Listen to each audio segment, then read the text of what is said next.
Sinusimulan ngayon ng ilang grupo at mismong mga propesor ang pagtanggal sa Filipino bilang bahagi ng General Education o GE subject sa kolehiyo.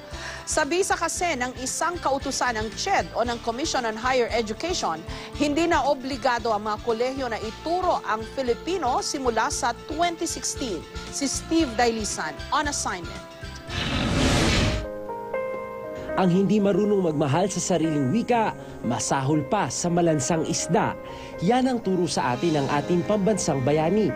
Kaya mula nang magkamuwang hanggang tumapak sa kolehiyo, tuloy-tuloy ang paglinang ng ating kaalaman sa pambansang wika.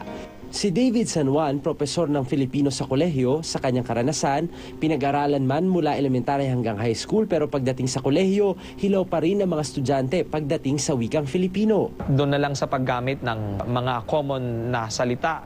Ano ang tama? Pinto, pintuan, din o rin. Maaring ito ay maliliit na bagay pero doon ay makikita natin na hindi pa gaanong advanced yung skills sa Filipino ng maraming estudyante. Kaya hindi na lubos maisip kung bakit gustong tanggalin ang Filipino bilang mandatory subject sa kolehiyo. Sa Memorandum Order No. 20, Series of 2013 ng Commission on Higher Education o CHED, wala na ang Filipino sa General Education Curriculum o GEC ng mga college student. Ibig sabihin, pagdating ng 2016, kung di Filipino o Education Major in Filipino ang iyong kurso, hindi mo na mapag-aaralan ng sarili mong wika.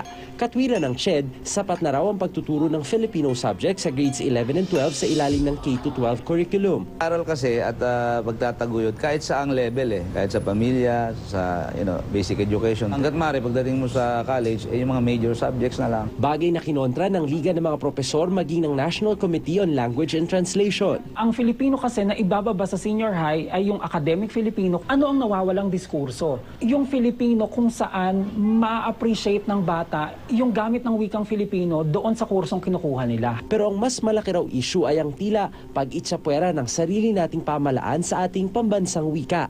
Tinitingnan natin ngayon, competencies Outcomes-based kasi ang ating trust ngayon. Ano yung kaya mo i-deliver? Sa isang pag-aaral ng Human Capital Development ng World Bank, nakita nilang mas may alas sa trabaho pati sa kita ang isang taong biyasa sa dominant language ng bansa, sa ating kaso, Tagalog. Pinatunayan na nga ng ilang pag-aaral na may koneksyon ang paglago ng ekonomiya sa wika. Ngunit sa Pilipinas, tila mas binibigyang halaga ang wikang Ingles kaysa sa Filipino. Dala ng paniniwalang Ingles ang sandata natin sa pagsabak sa globalisasyon. Ang bansang Hapon, Korea, Germany at iba pang mga bansa ay mauunlad na bansa nang hindi yumapos sa banyagang wika. Habang may sariling wika ang isang bayan, taglay niya ang kalayaan. Sambit ni Simon kay Basilio sa El Filibusterismo. Kung hahayaan nating maitsapwera ang ating wika, hindi lang tayo lipunan ng mga malalansang isda, kundi isang bayang nagpapasakop at nagpapaalipin ng pusa. Steve Dailisan, GMA News.